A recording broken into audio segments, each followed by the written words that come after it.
Hey, Amy, it's Megan. Hi, how are you? Good, how are you doing? Good, good. Good. So I'll keep an eye on the attendees. Oh, thank you so much. Sure. And I meant to get back to you about the whole wells thing, but I think we're in good shape, but I'd just love to have just a conversation with you at some point. Sure. Just like I did send something over to that Bridget Sweet. She's the health agent. The information that I think it was Kate who sent over. I haven't good. heard back, so I think she's beyond busy. So Yeah. I've talked to her. I've tried to talk to her about a couple of things, and I haven't gotten any response from her. So I don't know.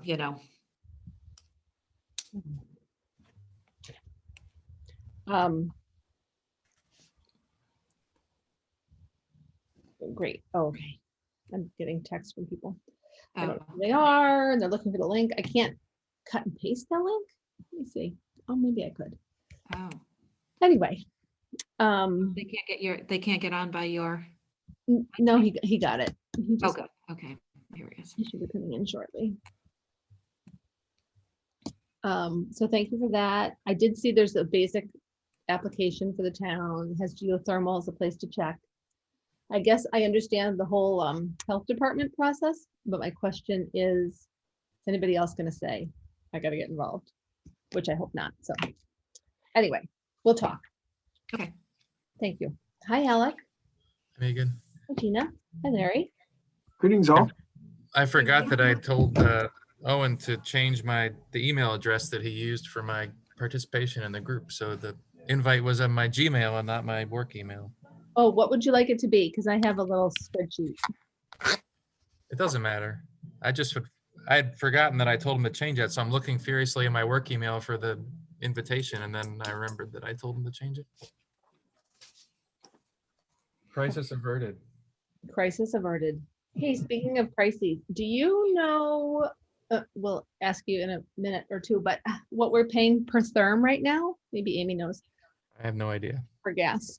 Because I only Oh, can see off the top of my head, I can yeah. only see the commodity part of it, not the delivery part of it, maybe the other way around. The delivery part of it.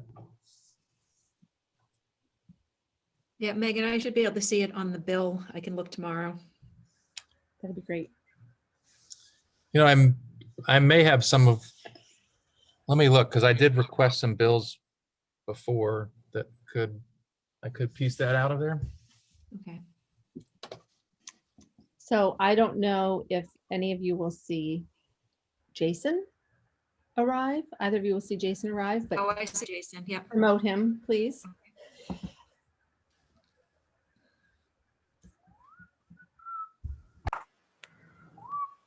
Hello guys. Hey, Tom. Been another bad hair day. Not that there's much there to start with. Hi, Jason. Welcome. Hi, thank you. Differently. Amy, Megan, Alec, Tom. All right, we'll give it a couple minutes, but we have a quorum. Let's see if we can get a few other people to pop in. I was going to say the folks from Arrow Street, I know we're at a energy modeling meeting, so yeah, it wouldn't surprise me if they come popping in late. Oh, and there's Kate. That's the best kind of meeting, Larry. Yeah. Yeah. Energy modeling or one Well, that given that that's my professional,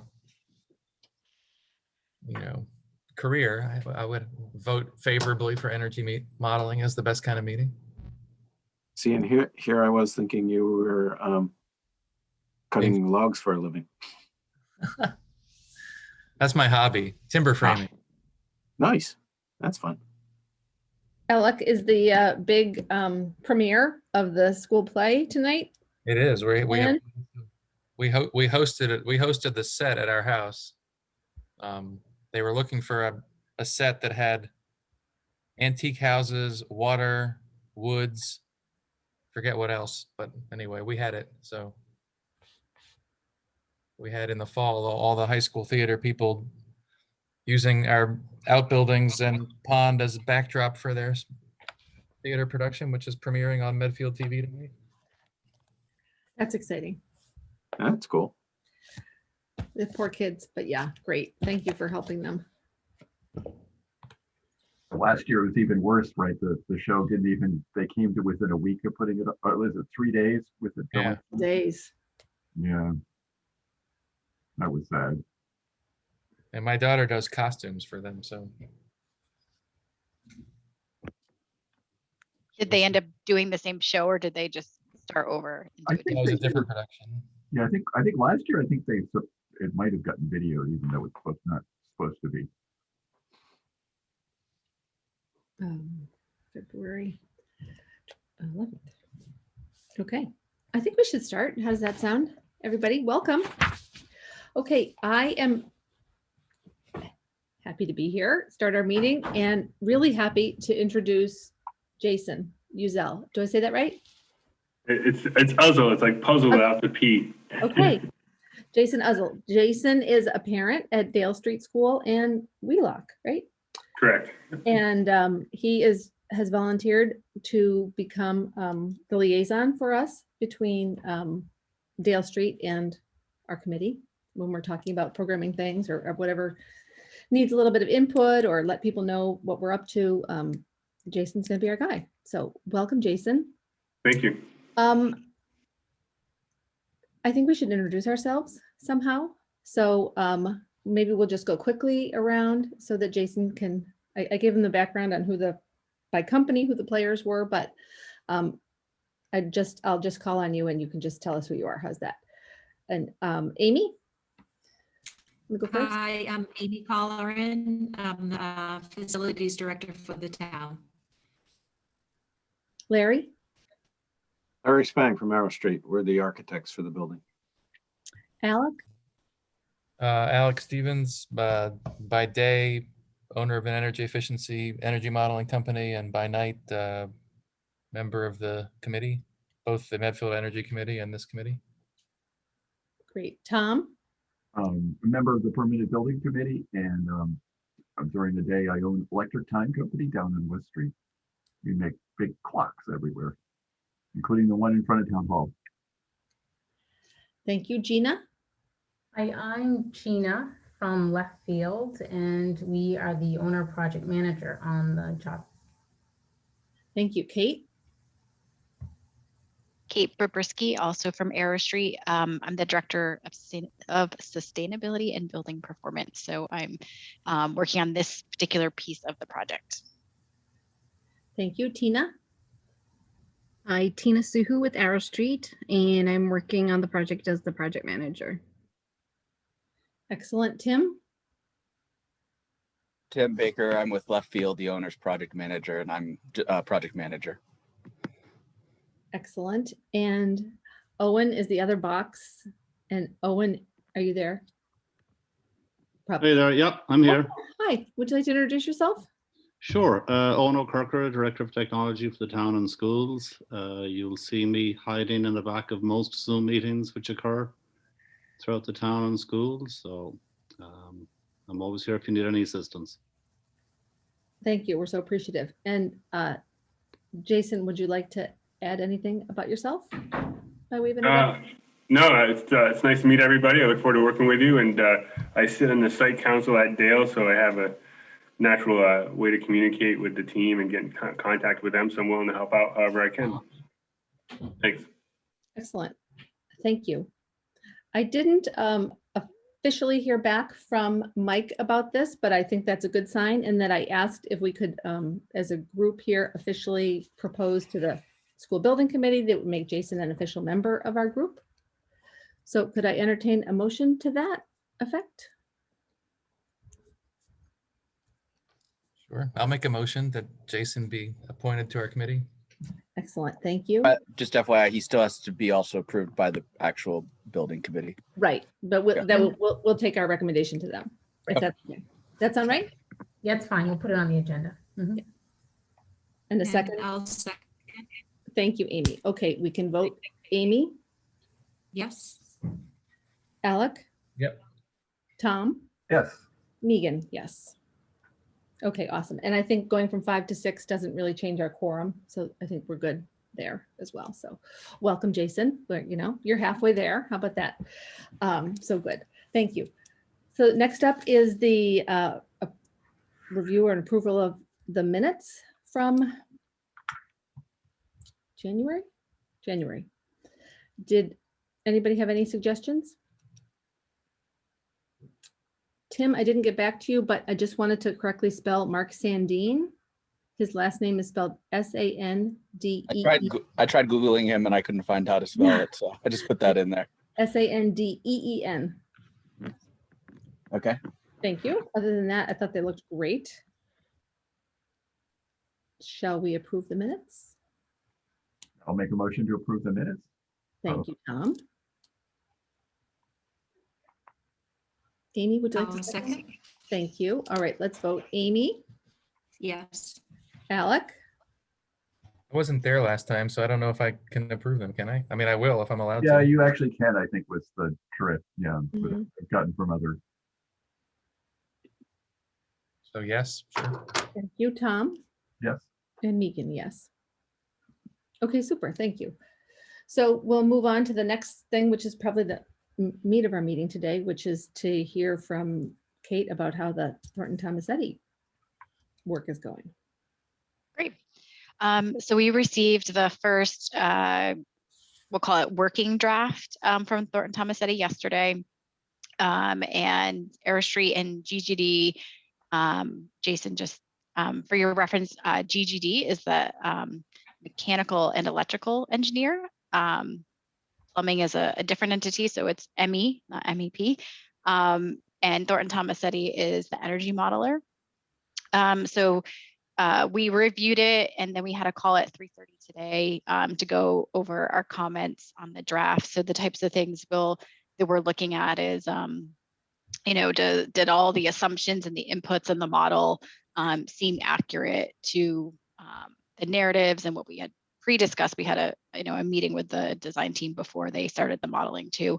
And so there's some updates that they're going to go back and plug in. So I'm not going to show you the draft today. We'll have a real draft next week. This is sort of more of the working draft.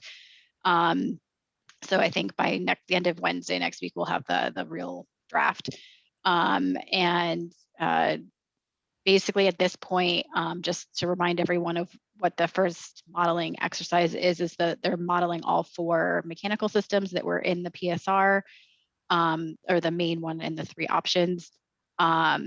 And after they finish doing this modeling of all of the systems, we'll have, I'm still calling it a draft because it's not the final model, but next week we'll have the more final draft of this round of the 4 systems.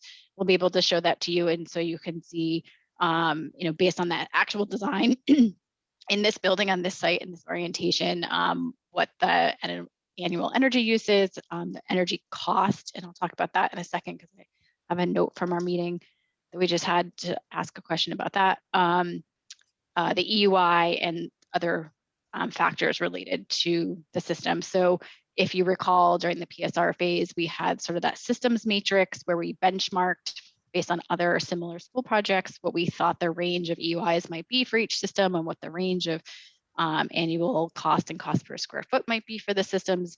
We'll now basically be giving you a very similar looking matrix that has the actual numbers from this energy model for this building on this site in this orientation. They generally are going to be the same in terms of the comparison of one option to another. They're not, you know, we're not, and we saw this in the working drafts that we got and reviewed today. In terms of the total energy use, EUI for each system, they're going to line up in order as we thought they were going to. The most efficient system that we thought was going to be the most efficient is still going to be the most efficient.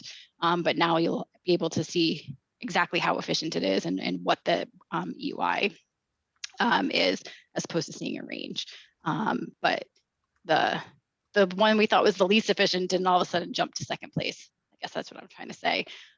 So we know they're all still proportionally efficient to each other, but you'll be able to start seeing where those EUIs are and how they compare to the baselines that we are given by what the Mass Save incentive requires for its EUI, what the sort of highest threshold of a net zero building EUI would be.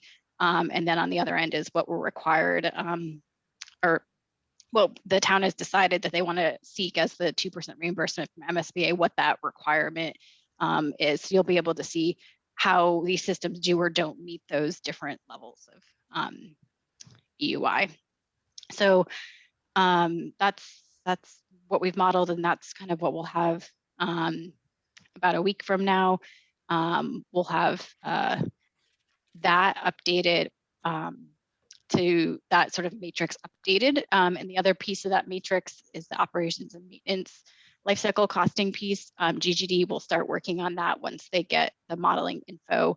And then I think we said the end of Wednesday, they're going to get new modeling info from Thornton Tomasetti, and they'll start doing their portion of the lifecycle cost, which focuses on mainland construction costs and operations and maintenance of the system. So we were thinking that about 2 weeks from today, we will have that fully fleshed out matrix, as well as the GGD lifecycle cost analysis. So that's something we need to talk about tonight, of whether or not we want to meet in 2 weeks. I think schedule wise, that's when we need to. It is the same day as the forum is scheduled right now. So they don't time-wise overlap, but it is 2 things on the same night. So we just need to, I guess, figure out if that's if that works for everyone. But in terms of like the overall schedule of getting to our end line that week, 2 weeks from now would be best to be able to present that sort of interim set of data. I think it could move out a week if we need to do that, because there's other stuff that's going to continue to work in the background that's not going to be held up by it, but we should talk about that. Hey, could I jump in with a couple questions? Do you have the copy, or Tina, you have a copy of the matrix handy? You could just put up on the screen for those who are. I have it less... open so I could share. Yeah, just so you can kind of see it. And I think the other thing, because I know at least Jason is new, is reminding folks what EUI stands for, because I know we all know what it means, but others might need that reminder. So if Owen can enable my sharing, or whoever needs to do that, I could share what the Can I ask PS. a question? Yep. So when we had heard that the model would be, we thought it would be, I guess we kind of thought it would be a little bit further along. We thought we'd have some information to prepare for the sustainability forum.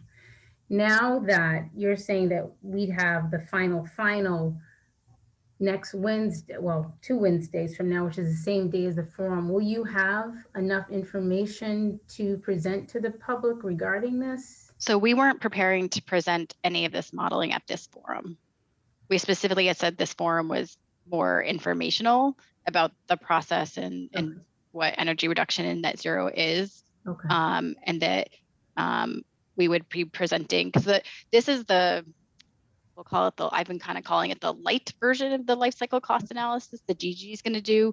And then there's the more in-depth life cycle cost analysis that we're going to do that starts taking that sort of we'll call it the Mark Sandine analysis, I guess. Okay. And that is, that's not what's coming in 2 weeks. That is, going to be towards the end of March. So we were planning on this life cycle cost analysis that GGD does and the modeling that TT is doing. That intent was that we were presenting it to the subcommittee, but it's not the information to make the decision on. And so I don't know if subcommittee would want to then interimly share it with SBC or something like that, but we weren't intending for that to be a public presentation of that data. Okay. At that point. It was just something that was talked about before, but now I get it. It makes sense. Okay, thank you. I had a quick question, Kate. I think in one of the previous meetings, I agreed to review some part of the energy model on behalf of the committee. I didn't know if that was, it doesn't sound like it's ready for review yet, but I'm happy to do that if that's appropriate. Yeah, we could, I could send you the draft report with my comments on it, with my red lines on it, and you could let me know if that's the level of detail that you would want to review, or if you want to actually, do you want to see the report, or do you want to see the actual model? Like, do you want to see the eQuest model or just the report out? The report is fine for now. Okay, so I can send you that so you can see what it is and if that's what you want to review. And so that we know for next week if we need to give it to you in some other format. But I wouldn't start getting into the actual details of it because it's definitely going to change Sure. based on our meeting today. The one question I did have that came up was that as TT looked through the utility costs, they came up with a utility rate for gas, which was extremely low compared to what the current rates are. And so we just wanted to figure out a way to sort of double check to see if that is accurate. I just sent you an email about that. Oh, okay. I might have told him that you needed that information. I took that 15 minutes to do some laps around my house. I'd been sitting all day. So the cost that I had was that I just forwarded you in the email. Looks like it's only the delivery cost, not the commodity cost. It was about 45 cents a therm. Okay, so that would make more sense. So because it's probably we can look at the current I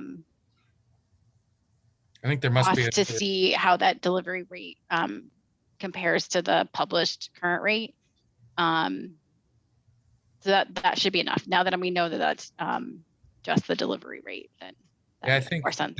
there must be another bill somewhere that has the commodity from Constellation or Hess or whoever supplies the commodity part of it. Yeah. I think Amy was going to look into that as well for us. If you want, I could send you my commercial bill too, if you want to get an idea. So with the delivery, and the town books it. Doesn't the town book it in long term? I think they buy it in advance. I'm pretty sure the school does that. Because we were all like, wow, 45 cents, if that's the total rate. They've negotiated some awesome rate with the utility. But if we know that's the delivery, we can compare that to the current delivery rate. I think we can get that data broken down that way in the rate index. So if you guys are checking on it, that's great too, but we'll try to see if we can also check on our end to see if that is more aligned. And if it's pretty aligned with the current delivery rates, then we'll just assume the commodity rate is similar to the current one. Okay. Kate, were you going to get us a matrix on your? Oh yes. Do I have share access now? I still don't have share access. I think Amy's a co-host. She can. Oh. Try that now. There we go. Thank you. So this is just the one from the PSR. And you could, if you remember, I'm showing you the graphic. Oh, this is actually the numerical one. So we had ranges for some of these things, and then other ones we were just kind of showing how they compared against each other, but we'll be able to fill in specific values based on this project in the modeling.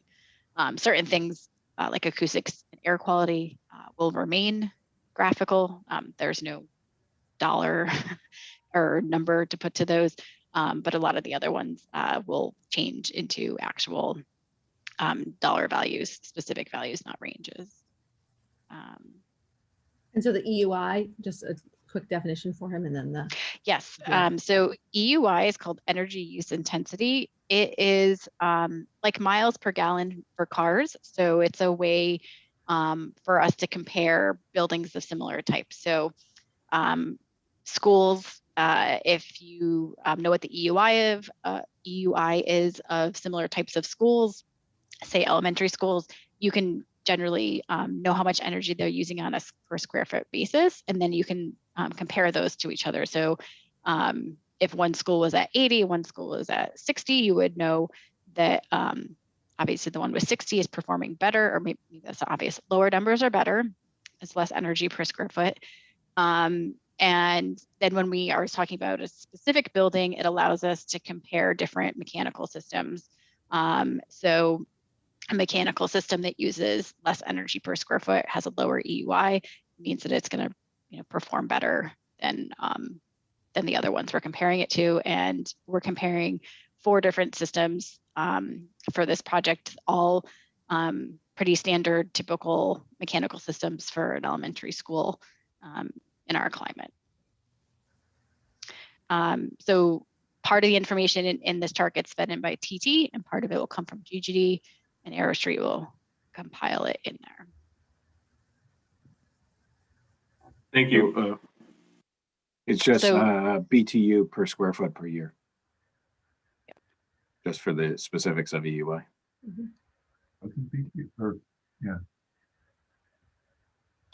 So this is what we would have. Our goal is to have this 2 weeks from today. We'll have the part of it from TT next week, and then it'll take GGD about a week to get their piece of it done, and we'll kind of fill this in. Wouldn't it be interesting to have the existing Dale Street School, at least do we have an EUI figure for that when you do the tape? Yes, we did talk about adding in the existing building, and I think I have all the bills. I've gotten all that, so we'll add that in. We won't obviously have all of the boxes, but we'll have at least the EUI. And we'll have the full annual cost, utility cost, which is going to look, it's skewed obviously because it's not a same size building, but the EUI, I guess we could do cost per square foot. Maybe do that. I think. But I have energy use. I guess in terms of energy cost, I must have, these all came from the bills, right? So I guess we could tally up all the total cost too. So yeah, I think we could probably do cost per square foot and EUI. I have the EUI from Mass Energy Insight. You sent me that too, the MEI data. So we can pull that from there. And I just don't have the cost in here, but I know it's on the bills. I just didn't put that cost in. So yeah, we could do those 2 things so you can see how it compares. Okay, would it be possible, you think, for GGD to meet with this group on Wednesday, the 24th, rather than Thursday, the 25th? Or is that going to be tight for scheduling purposes? I think that they probably could, because they've already started some portions of it that, just sort of the background pieces, the energy model data for. I think they were thinking they needed at least 3 or 4 days, but that puts them at, I think we could ask them. It's probably doable as long as they get the stuff from TD on Wednesday. Yeah, Monday's a holiday, so TG just needed a little more time. Sure. Yeah. No, I was just thinking that it's probably tight to imagine us meeting at 4:30 and then turning around and visiting with the public at 7 or 6. I'm not quite sure I have the final time for the forum. But if this group could meet on Wednesday and they could have the draft done, then we could at least keep that moving as opposed to lose a week in the process. So let's just have that conversation now, should we? While we're on Yeah, it? because it's probably more, can you guys meet Wednesday at that time than GGD? The existing, sorry, just before we get off that topic, the existing EUI prior to 2020 was around 90 to 85. And then in 2020, it jumped up to around 112, 110. I'm not sure is related to something that changed at the building or something related to pandemic operation or what? But Sorry, you said the jump was for what years? the jump happened starting in the beginning of 2020. And it jumped to, what was the number? about 110, 115, something like that. Ouch. Yeah, that sounds like something happened. Prior to that, I it don't know, was, Amy, do you know, did something happen with like a piece of equipment or something maybe? Are Yeah. they steam cleaning using the heat cranked way up? Something, I don't know. I don't know. Yep. but in 2019, it was average of around 85. Yeah, and I didn't use any of the 2020 data because with COVID, it was just, it's skewed. So Right. I just used 2019 and 2018. Yeah, I would have thought it would gone down a bunch, given that the building isn't quite as fully used as it was previously, but All those little kids aren't heating it up, so you got to run the boiler more. Oh, BTU generators. And then the windows are open probably, so. Maybe the windows are all open, yeah. that could do it, because I know a number of schools were using that as a strategy. Oh, we definitely have all the windows open at every school. But you said, Alex, that was at the beginning of 2020? Yeah, it started before, it jumped up, at least according to this data, it jumped up before the, and I'd have to move it over to my laptop, but I could share this if you want. I have it I on. can understand now, but not the beginning of the year anyway. Yeah. So, me- Tom and Alec and Jason, can you make, and everybody else really as well, Wednesday, February 24th at 4:30? Yep. Tina, Larry, good with that? Tina? Yeah, that's fine. Should be, just checking my calendar. Yes. Yeah, I have a conflict at that time, but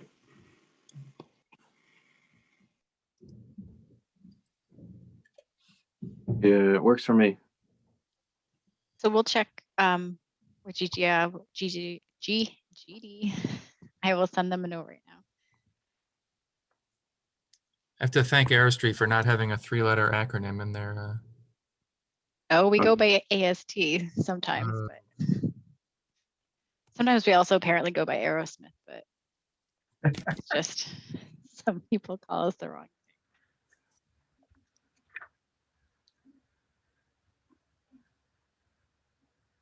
Okay, are we good?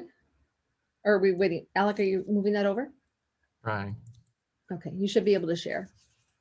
I will just use this interim to say, I realized everyone introduced themselves and I did not, but I did have a good conversation with Jason. But while we're waiting, I just do a lot of volunteering in town. And my first career was in facilities management. I walked through a lot of boiler rooms. So it's interesting how it comes back around full circle. But I'm on the energy committee and some smaller groups in Medfield that have just gotten started about sustainability. Oh, and the other thing I can report while we're waiting is Jason, Walt Kincaid, and I went to the Fail School out in Westboro, and we saw geothermal wells being drilled, which Oh, was nice. exciting. So this is the Dale Street. Can you guys see up at the top here where it says Dale Street in the drop-down box? And then the 2019 here was 90, 85, 84, 85. And then starting January 2020, it jumped up to 93, 102, 110, 101, 110. I'm not sure if I believe this data point here where it jumped up to 190. Well, if the windows are open, I mean, it could be. Are they there every day? Yeah, there are people there every day, but you can see also that the electric, which is the peach color at the bottom, stopped. So there must be something missing with this last little bit of data. I'm not sure. Generating their own electricity. Yeah, they got the kids running on little generator bikes. That's a great report. But you know, Did you do a system upgrade in 2010, 2011? it looks like something got better, and it got better quite a bit. And going from 2010 to this lower plateau down here, Even 2019, yeah. and then it got even better here, and then popped up again. I would make sure to go back and double check that all the data is in here, but it does show that it, I mean, this is sort of the range of it. 2015 was the nasty winter, so. I don't- Oh, That's, that makes sense with all the snow and the freeze. you got a little peak there. Meanwhile, I mean, this is another place where you think the data is not making sense because this is Wheelock, which has the lowest of any of our schools, 52, 53, 50, and then pew. It looks like maybe the 21 or January data is maybe just not populated yet. I don't know 24. what the lag is. If it's This is supposed to be this is our- instant. Our net zero ready Wheelock school at 25. We just got to slap some solar panels on the roof and we'll be good. The masonry, it's a masonry building, so it's not horrible for. What does Memorial look like, just for fun, please?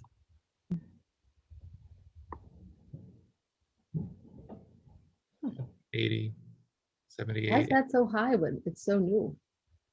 Is air conditioning maybe? Does it have air conditioning? The electric is a lot higher than the other.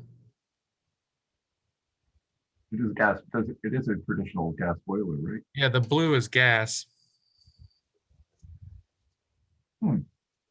So it's 56. This one in this particular month was 56 gas, total of 80. So 24, 23 electric. Are we heating outside temporary classrooms on it? There used to be. I don't know if that's figures into that. But that wouldn't be gas. We could spend the entire evening looking at these if you want, but I think We should move on. we should.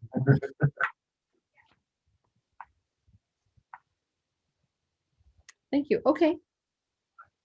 Good. So Kate, you have what you need. We're going to meet next on the 24th and hopefully the consultants can come and tell us what we need to know next. Excellent. So the next item is just about Medfield's research. I will tell you that we appear to be striking out on somebody who'd like to give us free help on solar information, but I do have one more lead to pursue.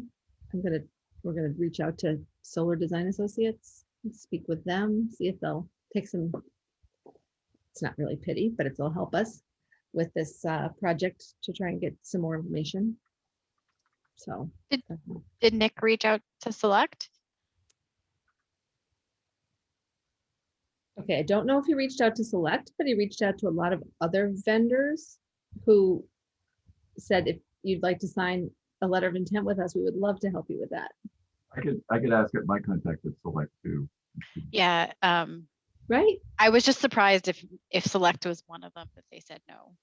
Okay, I'll confirm that. I'll see him tonight at the Energy Committee meeting. Oh, I know Steve, is it Bianchi? Was the guy I dealt with? I don't know if you know. Yeah. Steve Claremont is one of the people that I talk with over there. I'm sure there's more than one Steve. But there's a bunch, yeah. Yeah. Good.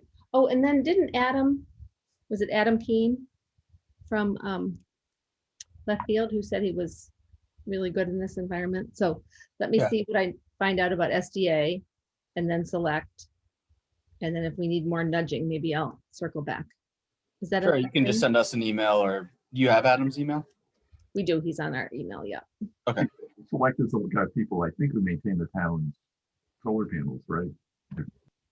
Definitely. I mean, we're talking about putting solar panels on the DPW and they're, hoping to be the PPA.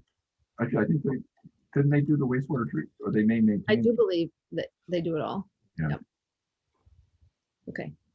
Thank you for that. just let me know what you find out, because I can Okay. also call them, Thank you. figure out why maybe they what might we be needed. saying no. And it's not very hard, right? So good. And so then that's where we are on solar and back on the test well. Amy said thank you for the information, Kate, about what the permit looked like for Acton Boxborough, and Amy put something together. Do you want to just say? Oh, I just passed on Kate's info to our health officer. I haven't heard back from her, so I've sent a couple of emails. I think she's sort of straight out with COVID, that I just haven't heard back. So I did send it on and just asked her sample of what, was it Acton that you sent it? I think it was Acton. Yep. And if there was anything that we need to do in the meantime, or if she could get some kind of letter out to us as to how to proceed with procedure. Thank you for that. Yeah, what we had found in Acton was the Board of Health is involved because they typically think of well drilling for drinking water. And so therefore, even though it wasn't a necessarily within their jurisdiction, all wells had to go through them. And so they had to review that. And I think the one thing we want to do is understand the issues related to the Aquifer Protection District. Because these are closed loops, so we're not actually taking water out or putting anything into the ground itself. Yeah, and I don't, no one quite knew if Acton had that checkbox for geothermal wells on their permit before our project or not, but they clearly put it on the permit that we filled out. I think there's actually one other project in town in Acton that had a geothermal well, so maybe they added it when that project happened. It was House or something, I think. But so they may have had pre-existing information about geothermal wells, or maybe was just added in for this project. But it was it was specifically was in their application. There was a box for that type of well. So. I pulled the permit, or I looked online for the permit for Medfield, and it does have a box for geothermal. But who do you think would decide about the aquifer protection zone? Right, that's not really a Board of Health, or is it? Might be, well, it's a zoning board issue. So presumably it might be zoning board, but I would guess the Board of Health might be involved because it's the aquifer that's providing the drinking water for the town. Or is there a water commission or somebody like that who monitors the drinking wells? There is a water commission. There's a water. Yeah.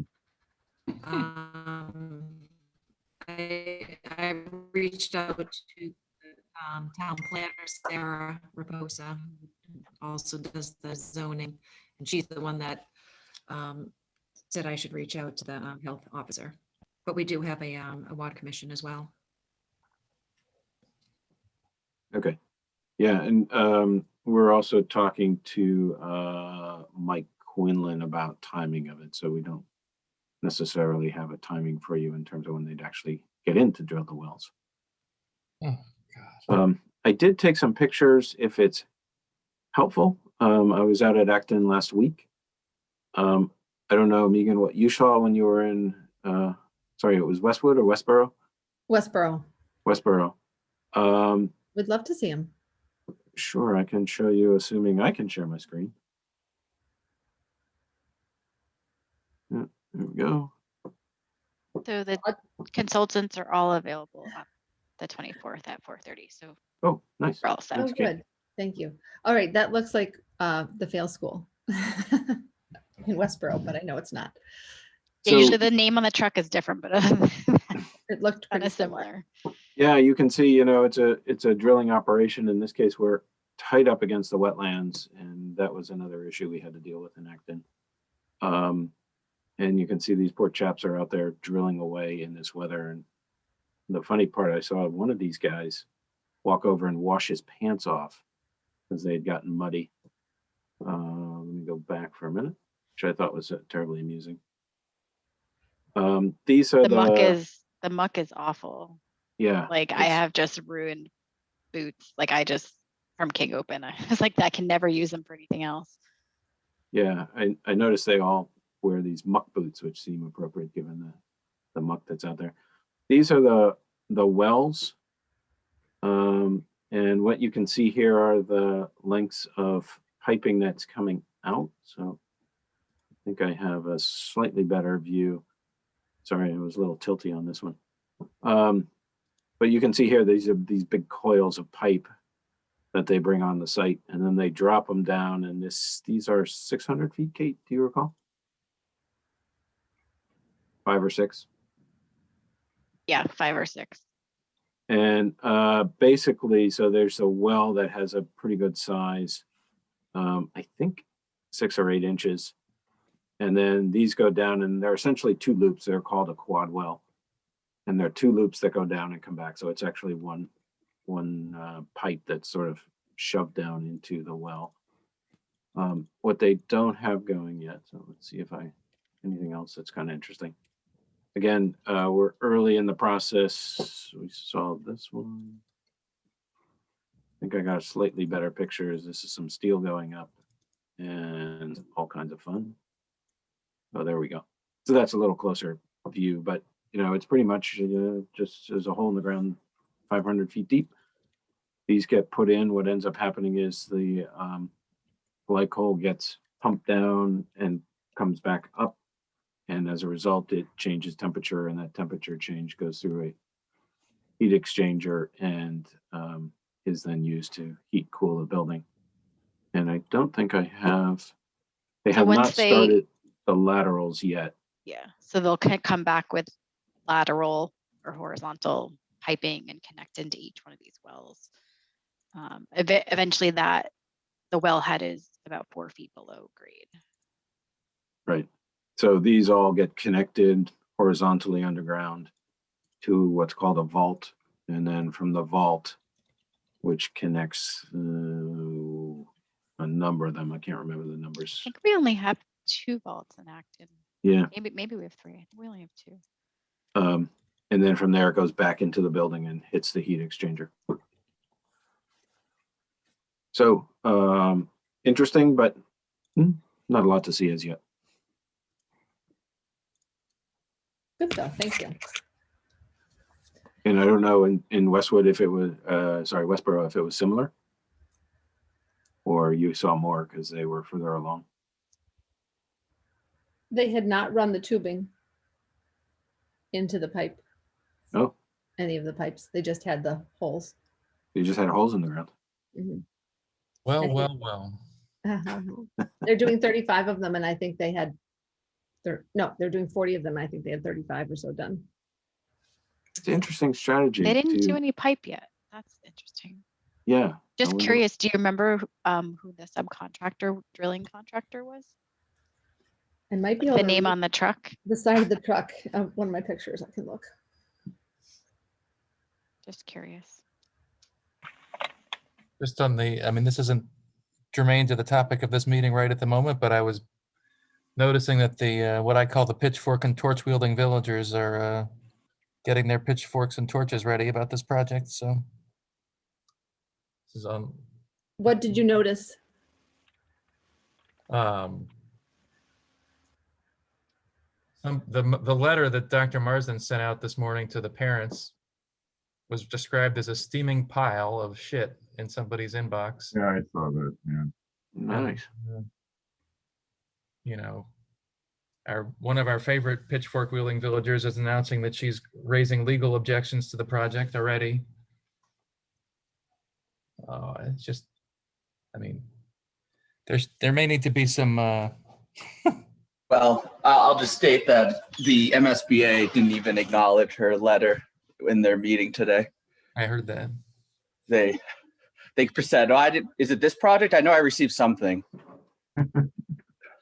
So, I mean, I read it, and I'll just say it lacks any specifics. It's an incredibly vague letter that just rehashing everything she said in all of her public hearings, without any pointing to any real evidence or proof. So Yeah, and the follow-up, Tim, I don't know if you heard that at the end of the meeting, the MSBA sort of readdressed it, and they said they don't get involved with site discussions. That's all up to the town. yeah. Anyway, the pitchfork wielding villagers are ready to mount a yard sign campaign to derail the town meeting vote or something like that. A whole nother, yeah. I don't really understand, to be honest with you. What? Is the next agenda item the public forum? Yeah. Maybe we should move on. Just be Let's ready. segue. Actually, I think we need to, that may come up at the public forum, and I think we just need to make sure that we just chop it down and this is not the place where we're going to discuss that. I think. Yeah, and I know that there was something else in Concerned Citizens that Mike Quinlan addressed earlier at the Communications Subcommittee meeting. Just, I don't know if you saw, but she was raising objectives to the photos we were choosing for our outreach with the massing of the building. Right. So he just explained what that's just to show the building in comparison to the other building, but we're going to start probably showing more extensive site design or layouts than probably in this presentation. We'll have those instead of our other images. That'd actually be great. I've been inserting that into some of them. So if we had a really nice clear one, it would be great. Right. We do have some. I think in the last presentation, we had a very clearly laid out one, right, Tina? Of a site plan or a 3D model? A site plan. Yeah, We massing. Yes, we do. I mean, I think we always had a pretty clear site plan. And so it's not like the 3D model was trying to represent something different from what we had been showing before. Right. Yeah. That's what Mike said to her. Well, she was on the call earlier. Mm-hmm. Make a QAnon. But yeah, I think, I do think at the public forum, any discussions about site selection, right? This is strictly energy and Yeah, we were not planning to really show any No. drawings of the Well, project I also- at all, actually. trying to Unless promote- someone okay, feels you like were we gonna- should. We weren't going to show potential any layout or drawings. No, we're not going to show any drawings of the building. It's Okay. not really Okay. about the design of the building. So Got it. use of the building, yeah. No, keep it Yeah. straightforward. Yeah. So a couple things just as we transition here. One is Kate, the answer to the question of who's doing it is TJ Ogden Company. Ogden, yep. Okay. So Okay. they're doing the wells. That was one. And two was something about communications. Oh, maybe it's Owen Tim question. Do you know the school's website, the project's website's not up? So I've been trying to figure out during this call what's going on with that. Owen, It's- do you know? Mm. He's probably not still there. Yeah, what is the new name? I mean, they changed it to elementary school project, but the page just comes up as not available. So I don't really know. Because they want to change it to like as we're talking about they want to start mentioning the Elm Street site more because they apparently found out some people that they were surprised who are pretty involved in the community didn't know that it was going to be on Elm. They thought it was still going to be at Dale. Because the name of the project is. Because of the name of the project, so they want to change the name. Mm-hmm. Okay, well, if you're on top of that, that's great. Thank you. I don't know if on top of it's the right word, but I'll try to figure it out. Well, I don't have to worry about it. That's my point. Yeah. I'll let you worry about it. Okay, the next item, let's just talk about the forum, right? Coming up on the 25th, which I think we have a great plan for. And there's an article in the newspaper already today. And I think there's a plan for some social media to happen soon. Is that right, Tim? Are you working with Anime? Yeah, and the only reason we haven't posted it yet is because of the school website being, Oh, because I don't want to mention it and then direct people to something that doesn't exist. So I was waiting on confirmation for what it's actually going to be called and stuff. oh, that's great. If you have the draft, would you mind sharing it with me? Because I'd love to share it at tonight's Energy Committee meeting. Yeah, sure. I just finalized it with Anime. So, and we're Email- also going to include your press release at the top of the post too, if people want additional information. Oh, great. Thank you. Mhm. Okay, so the forum, we've got a good PR plan for it. We'll publicize it between now and the 25th. And Kate, do you want to share your outline? Would you guys like to see the outline as we've planned it? Thank you. And yeah, let us know what you think. Are you guys seeing the presentation? Yeah. So we're calling it Energy Efficiency Community Forum. And as we talked about last time, it's in partnership with the Energy Committee. So the larger chunk of it will be specifically about schools, and then there'll also be a component about residential. Our agenda is that we're going to start. We haven't really decided exactly what the introduction piece is. So I think we maybe, especially listening to some of the conversation in the last 10 minutes, we might want to think about what that is. What's the sort of introduction before we get into the meat of the meeting to sort of set the expectations. We obviously, we can talk about the agenda for the meeting, but it feels like we might need some more context in the introduction. So we should probably think about that a little bit. Then we're going to talk about general building performance, all of the sustainability components of a building that we'll be thinking about as we go through schematic design. And that tonight we'll be specifically talking about energy efficiency because that is a component that is embedded so intrinsically with the mechanical systems that are selected for the building and requires a much thorough analysis as they are also, mechanical system is one of the largest costs for a project and you know how the building operates over time. So we're going to be doing a much larger analysis, and so that's why we're talking specifically about energy efficiency today.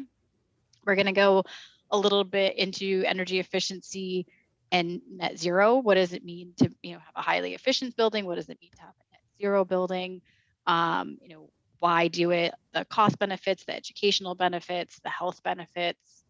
We're going to talk a little bit about Massachusetts and as a state, what regulations and laws have been passed in the state of where the state needs to go and when they need to go by that time. We'll talk very briefly that eventually, probably in the next 3 to 4 years, if not sooner, there'll be a net zero code. So the buildings will eventually, in the near future, be actually potentially required to be net zero. We'll show some case studies. We're going to show 2 Air Street projects, King Open and Acton Douglas, Douglas Gates in Acton. And we're also, I have a slide on the Hastings School in Lexington as well. Wait, no, we decided to do, which one am I doing? Am I doing the Fail School? I'll have to look at the slide. I ended up doing the Fail School, and that's the one you visited, right, Megan? Yes. Right. Yeah. So I put that one in. It's not an Air Street project, but it's under construction, and it's again very similar type of elementary school. So I put that in as an example as well.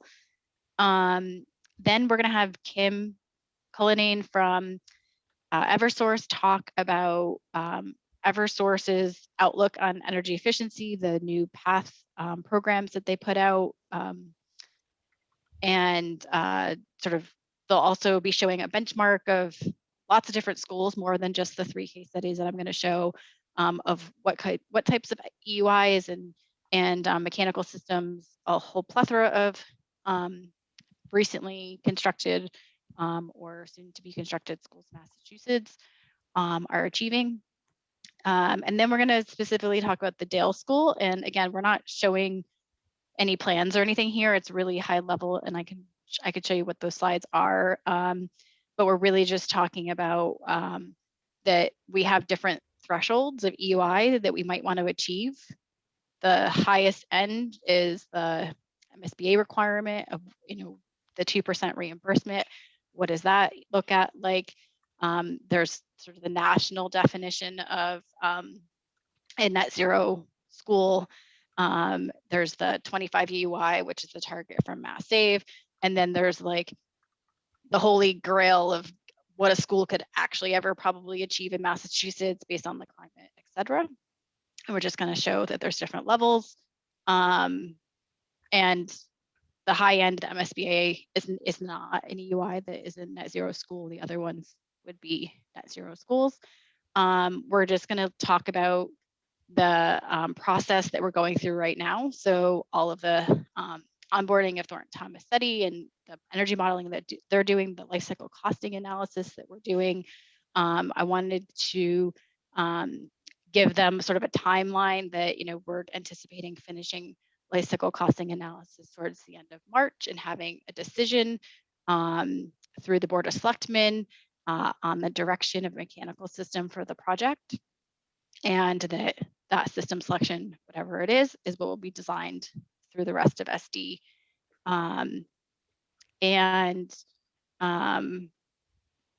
I think that's all I had in there for the Dale Street School piece. So it's very high level.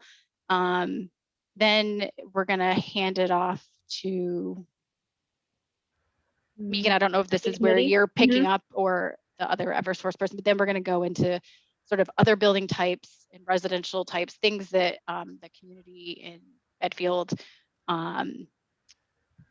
would be more personal to them of what they might be able to do in their single family home or in a residential project. And there'll be somebody else from Eversource speaking to the programs that relate to residential. And then the breakout discussion, our intent is to have people select if they would like to be in a breakout room to talk about school or breakout room to talk about residential. And that's where we are. So how about some feedback on the plan?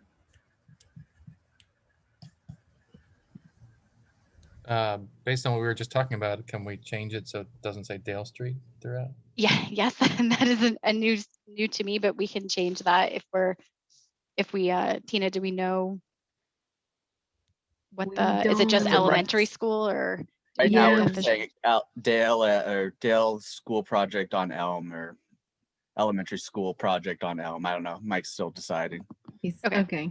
We have 2 weeks, so we're good. Just Yeah. let us know, and we'll fix that on all of our templates.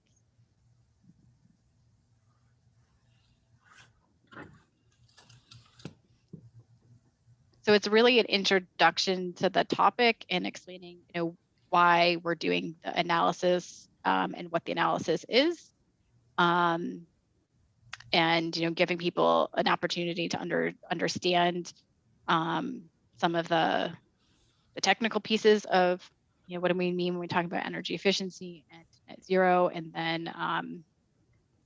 that we'll be coming back with the data from the analysis in a month or so. Yeah. I think it makes sense. It's a good introduction.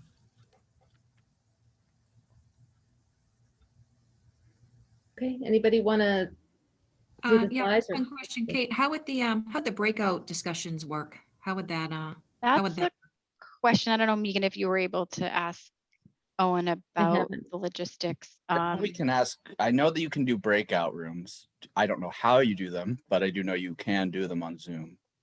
So the newest version of Zoom, like anything after like October, if you've updated your Zoom since then, or downloaded it for the first time since then, there's a way that if you create the breakout rooms, so say we create one for residential, one for schools, people will see that and they can click which one they want to go into. So as long as the way that the school or the Owen setting up the Zoom call on his back end allows for that, it will accommodate most people. There obviously will always probably be somebody who hasn't updated their Zoom since October. Unfortunately, they'd have to leave the meeting, run the update, which only takes like a minute, and then come back in. But you can also assign people. So it all kind of depends on how many people we get, because if most people have an updated Zoom and they can pick their room and it's like 5 people left, you could just ask them which one they wanted to be in through chat or whatever, and you could manually put people in rooms too. I don't know. I don't have a sense of how many people you think are going to show up. Is it 20 or 120? I don't know. That is a great question. Go ahead. Is there an agenda for the breakout rooms as well? I think we're kind of going to leave it a little bit open, but maybe I was thinking about this since we talked the other day, Megan, that maybe we should have a couple of questions, just if we need to guide the conversation if people don't know where to start. I don't really want to say guide, because it's supposed to be more of like a listening session and allow people to ask questions.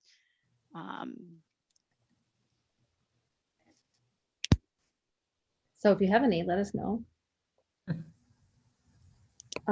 Jason, do you think we will interest parents? It's a tough time with the COVID to predict that, but I think it'd be more closer to 20 to 40 than it would be 120. I'd probably say that. I mean, Our record is 160, but that was for one of the building public forums we did back over the summer. But I don't think we'll get that many for energy and sustainability.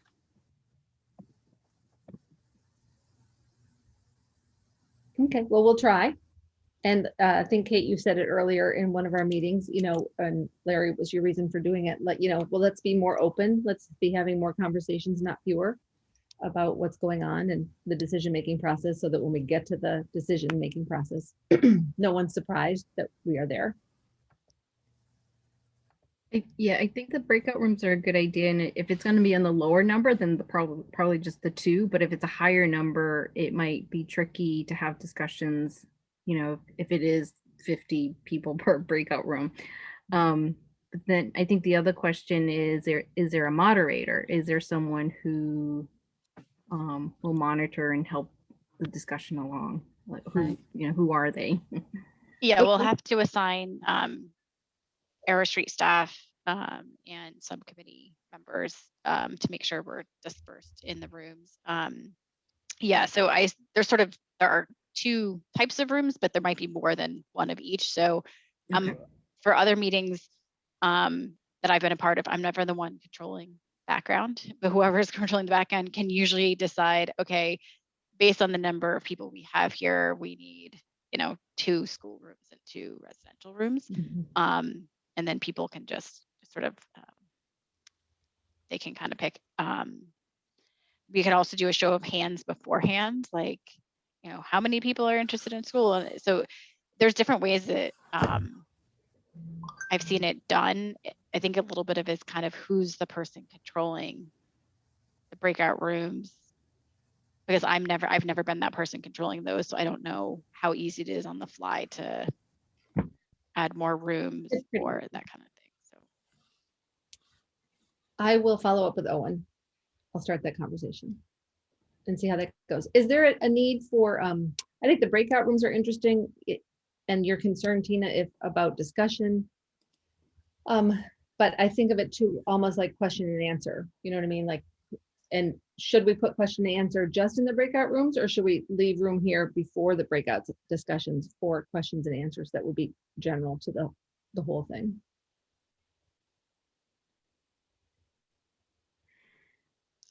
I feel like especially if we maybe only have 20 people, that it might be good to do a general question, anonymity of questions, and let people know that we're also going to do smaller breakout rooms.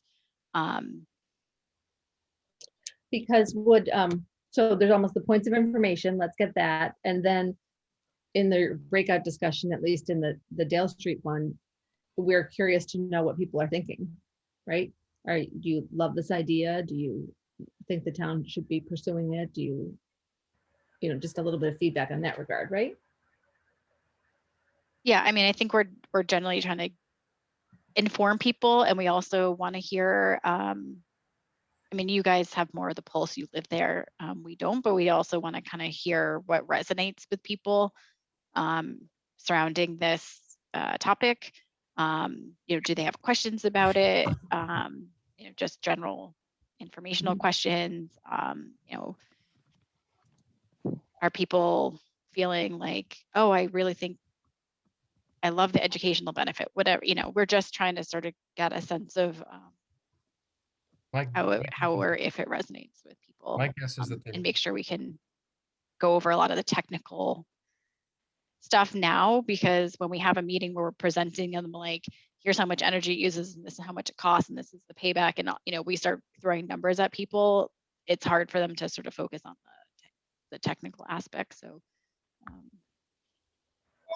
my guess is that people will be in favor of it if they can be convinced that it's not going to make their taxes go up more than they would otherwise.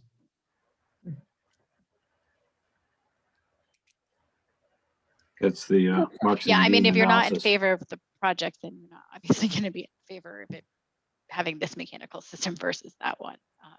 So well, yeah, I mean, I think there's a group of people who, I mean, everybody in town that I can tell is in favor of fixing that school, the existing school, because it's in such poor condition. And I think people in the abstract sense would be in favor of a high performance building, if the economics of it makes sense. And there's probably a subset of people who would be in favor of it, you know, even if it is higher cost. And the town has proved in the past that it's willing to, you know, pay extra in town meeting votes for things that have a benefit, even if there is an additional cost to them.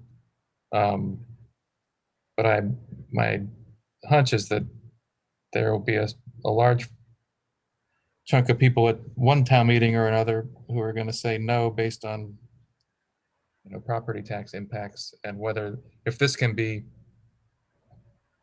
presented as, you know, life cycle wise a benefit to property tax rates, then that's going to garner more support than the technical parts of it.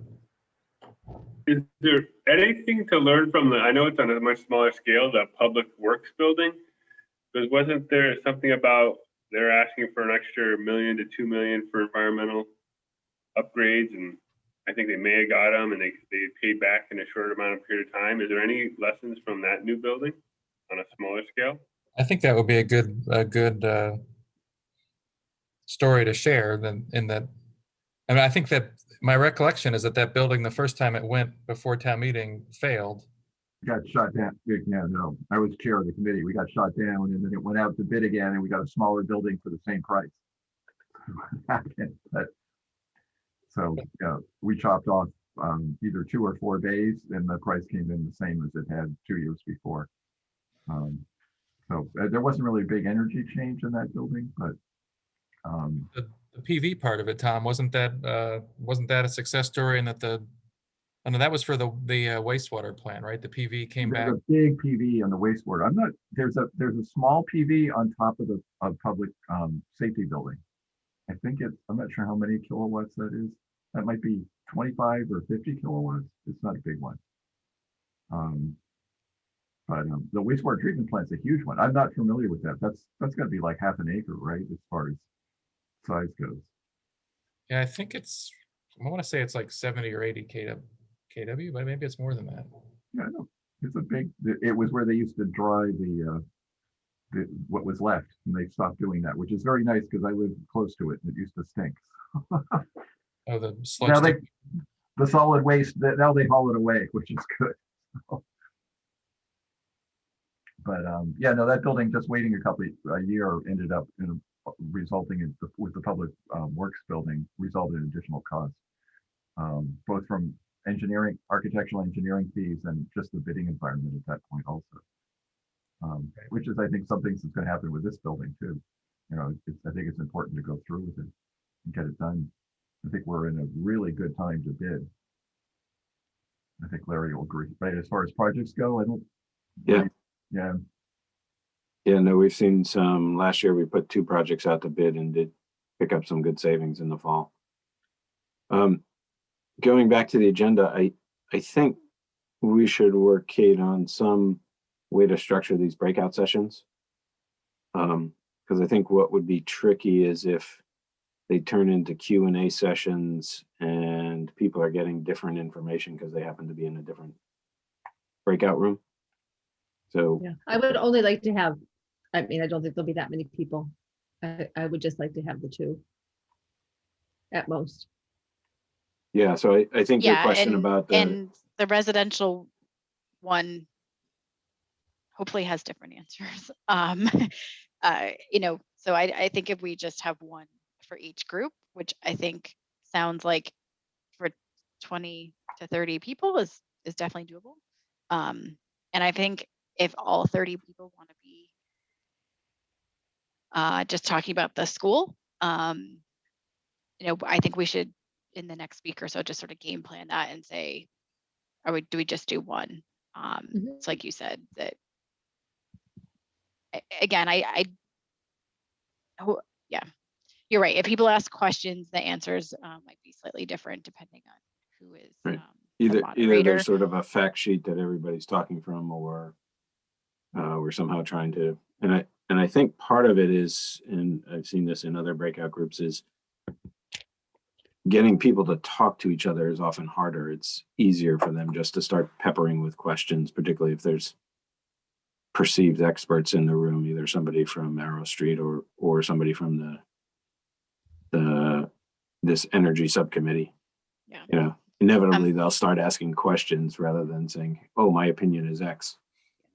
I mean, one thing that I have done on another meeting is that I have popped in and out of the room so that if there were questions that weren't like obvious answers for whoever is moderating. So that's typically what we do in person when we have small groups at different tables, you know, in a room.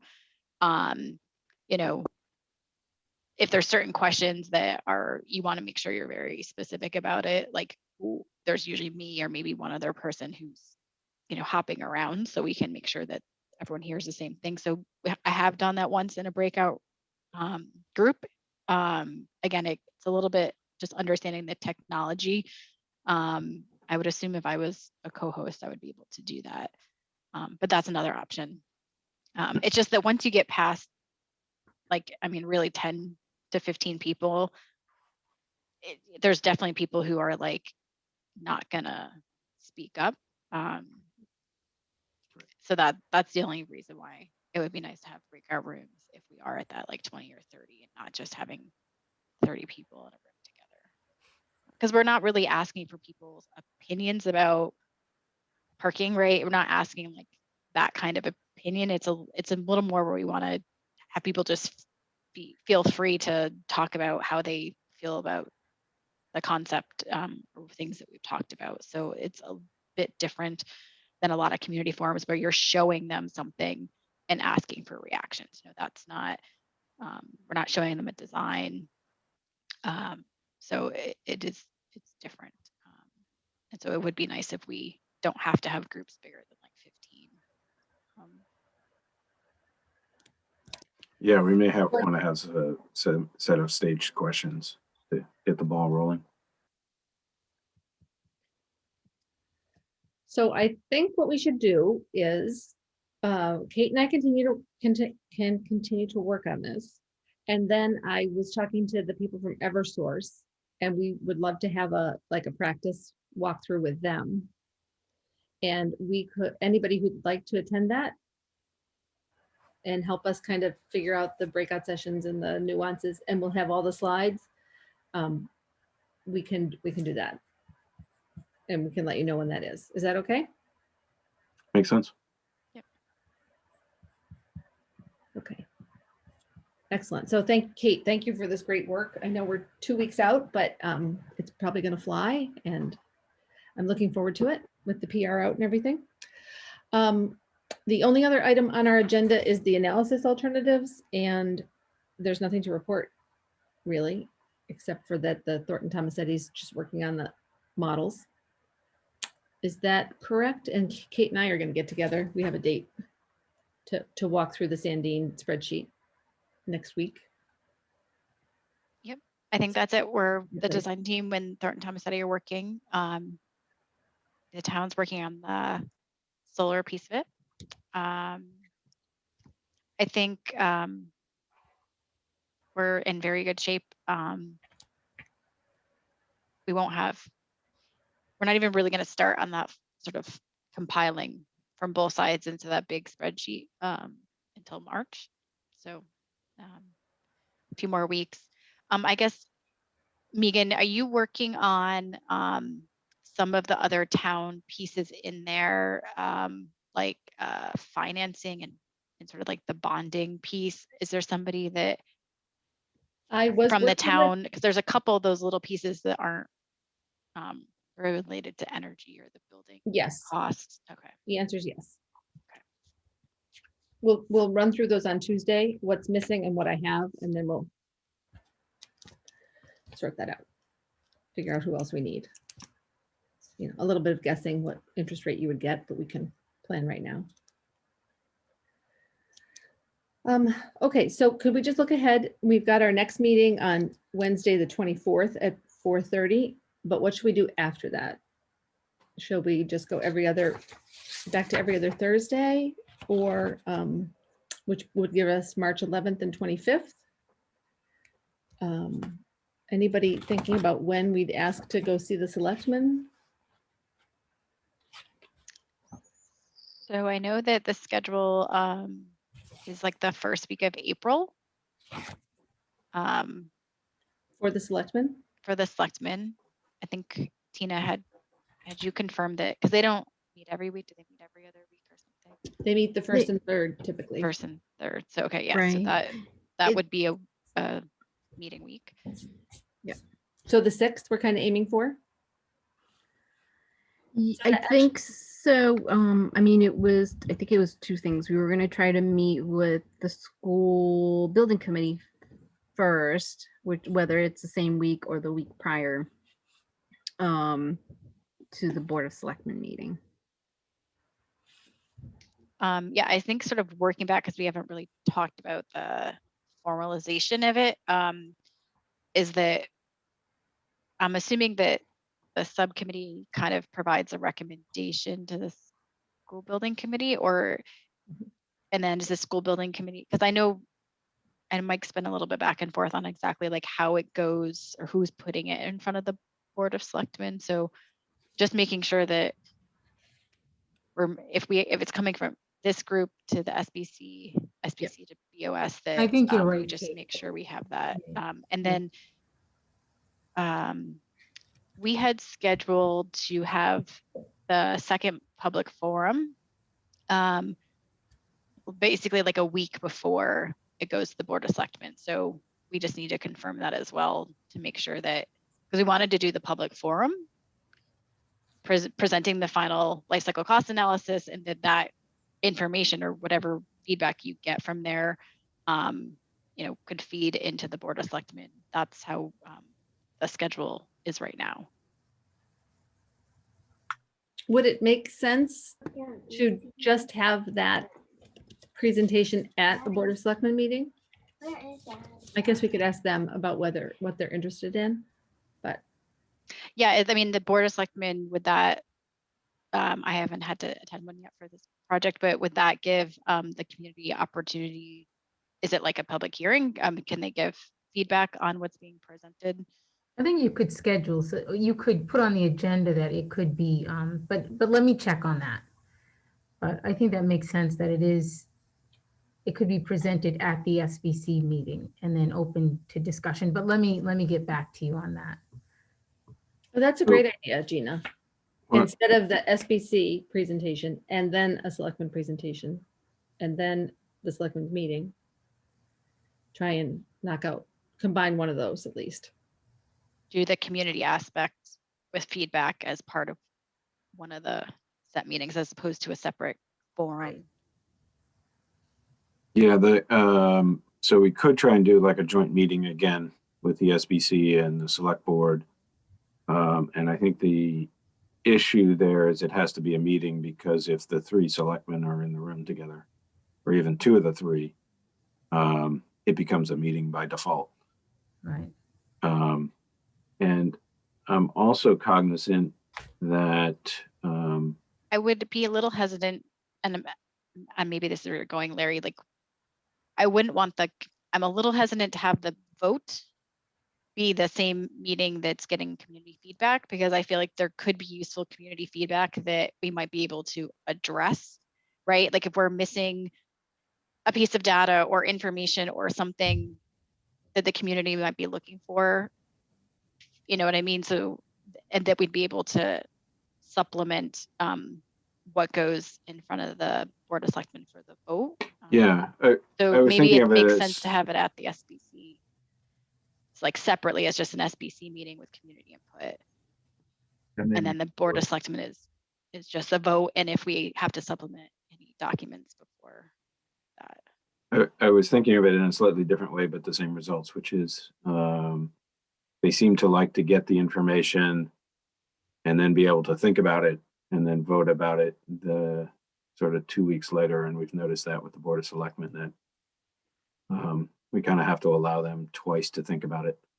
So if that were the case, and Tina, we're trying to get this resolved, particularly the net zero part, agreed to by early early April so that we can then finish the drawings for estimating by end of April, right? That's correct. So, And we will have already estimated, we're doing a pre-estimate for the systems.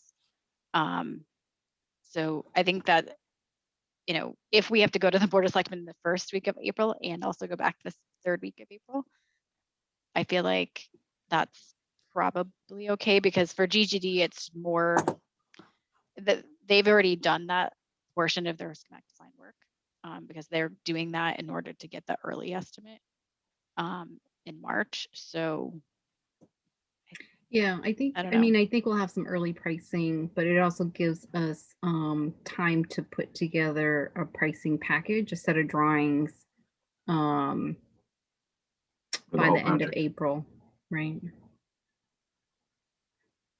So that'll give, yeah. Do we I have the guess next SBC meeting date? Sorry? Is there a new date for the SBC meeting, the next SBC meeting? The next one is March 10th. Yeah, So and that's, I think that's as far as we have right now for scheduling, right? Yeah, and I think we'll add a second one, which is will probably be the 24th of March. And from there, we'll start doing them twice a month. So I think I'd like to propose that we, this might be tight, but why doesn't our committee meet the 24th and then again, March 4th? Why don't we just get on the opposite week? We'll do the 4th and the 18th of March, so that then we've prepared or done whatever, so that when they meet on the 10th and the 24th, we're not meeting after they meet. Does that make sense? Yeah, I think there's a lot of nice logic to that, because you're essentially setting up something that may have to go in front of the SBC a week later. Because we had said working group and then a public forum, but I think if it's just an actual SBC meeting and it's also, you know, the public forum is at that meeting, that that's probably what we meant, because we had working group on March 24th. But Okay, so let me reiterate. I think I've said we're going to meet on the 24th, Wednesday, the 24th. We'll have our forum on the 25th. This group will meet again Thursday, the 4th, and then the 18th. And then just for fun, we'll just plan to meet every 2 weeks from there. So that again, then April 1st and April 15th if we need to. And that's the week before school vacation week, so that works well. And ideally, which SBC meeting in March would be the one where you would have the discussion about the sustainability and where you could open it to public comment? the second one, I think I might have just 24th. confused you earlier when I said the 24th. I was talking about March 24th, Okay, right? That's the potential second. okay. Are they on Tuesdays or Wednesdays? Wednesday. Yeah, so the 24th of March. I'm just looking at my schedule. We had called it the working group, but it's actually an SPC. So Gina, let's review that with Mike Quinlan and or Jeff about, Yeah. because I could easily imagine saying that the 24th of March, if we have enough of a presentation, that should really be essentially a joint meeting of the two boards, school building committee and the select board, with the goal that shortly thereafter, we're asking the select board in early April, to make a decision that says it's in or it's out. Right, April 6th might be nice for that, right? Right, for them to make their decision as the Board of Selectmen in the beginning of April. Right. And if they decide not to make that decision on the 6th, would their next meeting be on the 20th? It's in the third week, right? Is that where that is? Yeah. Yeah. Yeah. Okay. We can work that out in the working group on Tuesday. Vacation Thank you. now? Sorry, Amy? Do you know if they meet? That's on April vacation week, so I'm not sure if they would meet Oh. that week.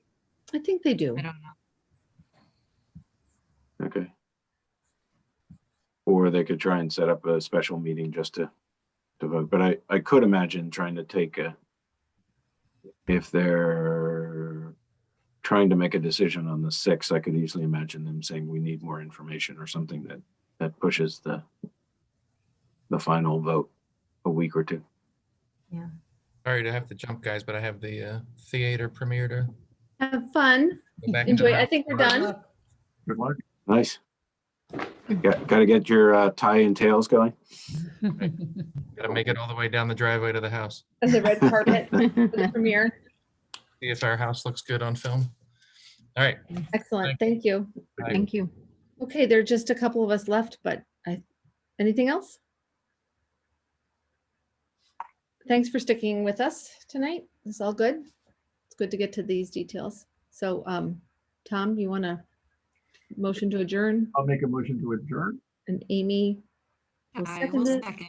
And we'll all vote. Amy, Yes, please. Tom, Yes. and Megan. Yes. And Jason, a big welcome to you. Thank you for hanging in there. We hope you'll come back. We know you can't be there on the 24th, but hopefully in March. Nice to meet you.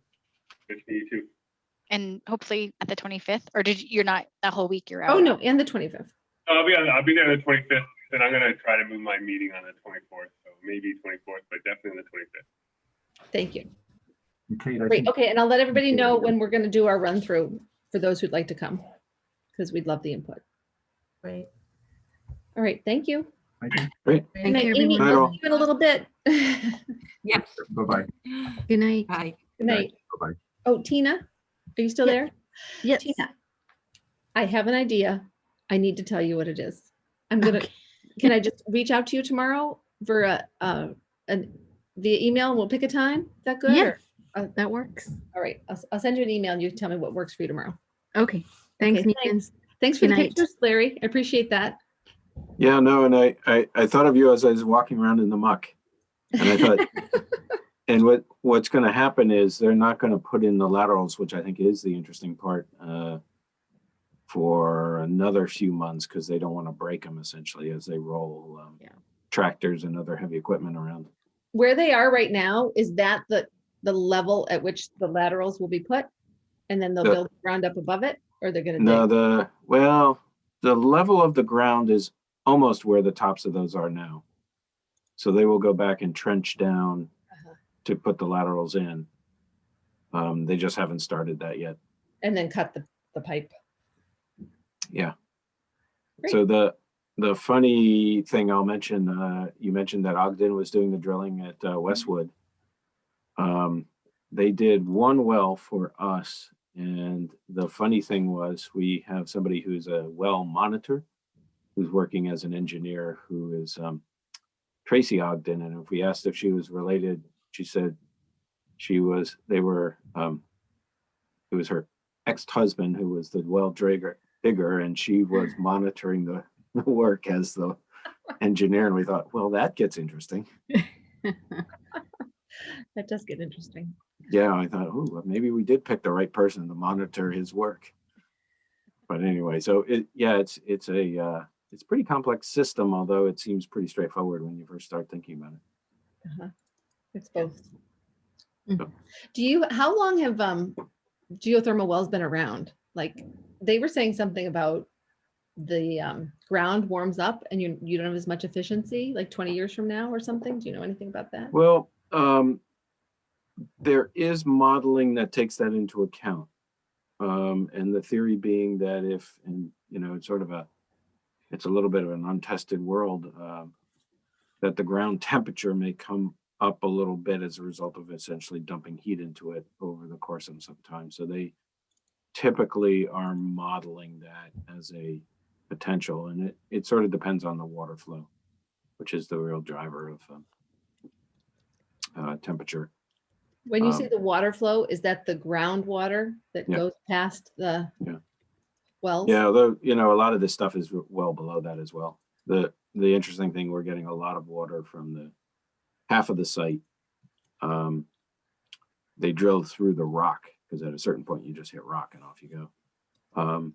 And there's seams in the rock that is where the water starts coming through. And so they've had to back off some of the piping in order to grout them. So they pump grout in, it solidifies, and they drill in through that again. That sounds exactly like what they ran into in Westboro. Yeah. Because, and then they had to, also then the water, they were displacing a lot of water. So it's coming, a lot of water's coming up, and it's so sediment filled, and they're right near a wetland, that then they're running it through some tanks, some settling tanks kind of thing, and then adding some polymer to kind of get it to coagulate. So Yeah, there's 3 frac tanks, they're called. frac tanks, thank you. At the site in Acton, because we're right on top of a wetlands. And you have to go through in phases, and it basically takes out the sediments. And then, yeah, you essentially are trying to get it clean enough to then dump it back into the wetlands. Interesting. The irony of again, you know, you just never know what you're going to find out. The water started rising in the wetlands, started going way up, and they're trying to figure out what's going on. And then they discovered there was a beaver dam. Oh, they wanted to blame the wells somehow. So yeah, and so we had to get a permit to trap the beaver, and then get a beaver guy to come in and trap the beaver, because you have to have a license. You can't just go out there and you know, put it in a trap. So anyway, that was a sort of a, you know, like, okay, what's next on this job? Because it seems like this job has everything. Fun. Yeah, but it's good. It's going to be nice, you know. And the school at King Open where we did this, and it you know, it is really fairly torturous in terms of its impact on the construction. It works really well. What was your description? Torturous. Meaning it makes it Well, very in other hard? words, so in that case, and also in Acton, you've got these wells, and you've seen the spacing of it. Contractors like a lot of space to move and build a building. And meanwhile, you got these guys drilling holes that they have to protect that are immediately around the building. You want them so close because you want to reduce the amount of distance that the glycol is traveling, so you're not losing temperature in the process. So you need them really close, but the contractors don't want them because they're basically underfoot when they're building the building. I see. So it makes it harder. Yeah, we started King Open. We tried to put in all the wells first, but they got bogged down, and they spent about 6 months putting in wells, and then they started construction. So, anyway, Cool. good Well, have a learning nice night. process. It's a good learning process. Yes. Yeah. Definitely learning a lot. Well, thank you for your time. We'll Okay. see you in a couple weeks, but maybe at the run through even before then. Perfect. Okay. Sounds Awesome. good. Thank Thank you. Thanks. you. And See you I'll talk guys. to you tomorrow. Yep. Thank you. Bye. Bye.